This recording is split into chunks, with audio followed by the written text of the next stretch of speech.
What's going on, everyone? Welcome to Therapy on Two Wheels. Today we're going to be talking about the 7 things that I love about my KLR 650 Adventure. So let's jump into it.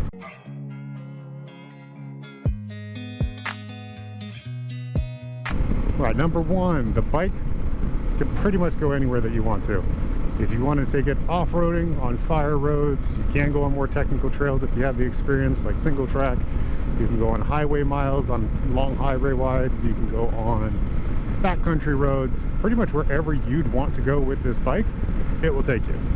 Now, this is not the best bike in any of those categories. There's better highway riders, there's better bikes to take around twisty roads in the mountains, there's better bikes that you can take off-roading, but this is a great bike that's going to do all of those things for you, and it's going to be okay doing them. You know, it's your B- bike in every one of those categories. So that's why I love it, is that this is one of those bikes that if you only had one bike in your garage, you can have something like this and you can do every type of riding that you want. The second thing that I love about this bike is it does get great gas mileage and it has a large gas tank. This bike will get around 50 miles per gallon, kind of no matter how you ride it. If you're a little more aggressive or you're more tame with the throttle, it's still going to get you about 50 miles per gallon, which is fantastic. And you have a 6.1 gallon gas tank in this thing, so you can go theoretically 300 miles without having to fill this up. Now for me, I can usually only go about 200, but before I got to hop off and either my back or my hip is hurting. So for me, 200 miles is plenty before I have to stop and get gas.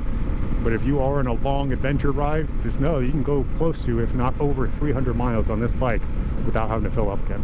And it takes regular, you know, whether it's 87, 89 gas, depending on the area that you're in. This does not require expensive gas to run this thing, so it's fairly cheap to operate, large gas tank, and great mileage. Now, the third thing that I love about this KLR 650 is the charging ports in the front, as well as the attachment points for things like cameras. The charging ports that you have in the front, the one on the left-hand side is going to be the USB port. That's the one that I actually have plugged into my phone here, just to keep it charging while I'm riding. And then the one on the right-hand side, that's your 12-volt socket. You can put an attachment into there. I have one that I can plug in. It also has a USB and a USB-C.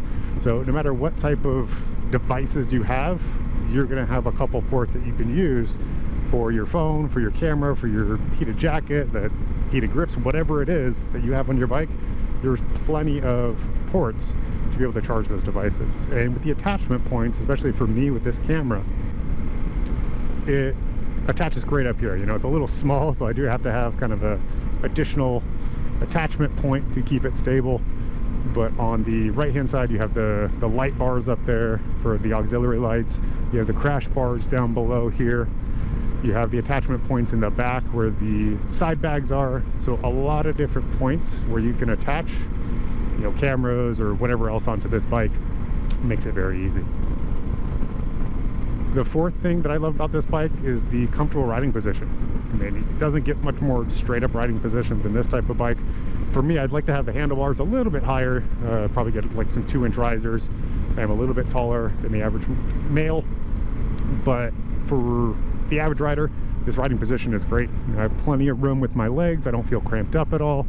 I feel like I can be on here for a long period of time, and I've gone on 5-6 hour rides on this bike, you know, stopping a couple times along the way to stretch out. But overall, it's a very, very comfortable bike to be riding. The fifth thing that I love about this bike is the storage. You do have the hard cases on the back here, those pannier bags, and they're much bigger than they look from the outside. You can put plenty of items in there. For me, I'll put my food, drinks. I have a little emergency first aid kit.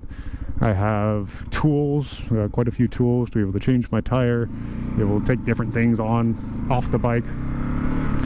So there's lots of room in there. I think I usually probably have them halfway filled if I'm just going out for a ride like this. If I'm going to go out for a full day ride or an overnight ride, I'll definitely pack those up a little bit more. And I also have a Viking bag, a bigger, I think it's like the large size Viking bag that I can put on the back of here if I am going to go on a multi-day trip. And that works just fine for me. The sixth thing that I love about this bike is the low end torque. Now, this is second gear right now. If I give it some throttle, it wants to go. It's got that torque. it's not going to go super fast. You know, this bike tops out around 100 miles per hour. If you're in second, third gear, it's got a good amount of torque to get you up and going. So you don't have to worry if you are going to be on trails that are a little bit more steep. I know it's an issue for people when they're riding off-road, is if you have a bike that doesn't have a lot of torque, it's hard to get up those steep inclines. And the seventh and final thing that I love about this bike is the stock suspension. It's actually great for me, for the style of off-road riding that I do and on-road riding. I haven't had to make any adjustments since I bought this bike from the dealership. Just the stock setup is perfectly fine for me. So that's the 7 things that I love about the KLR 650. Like, comment, subscribe, and I'll see you in the next one.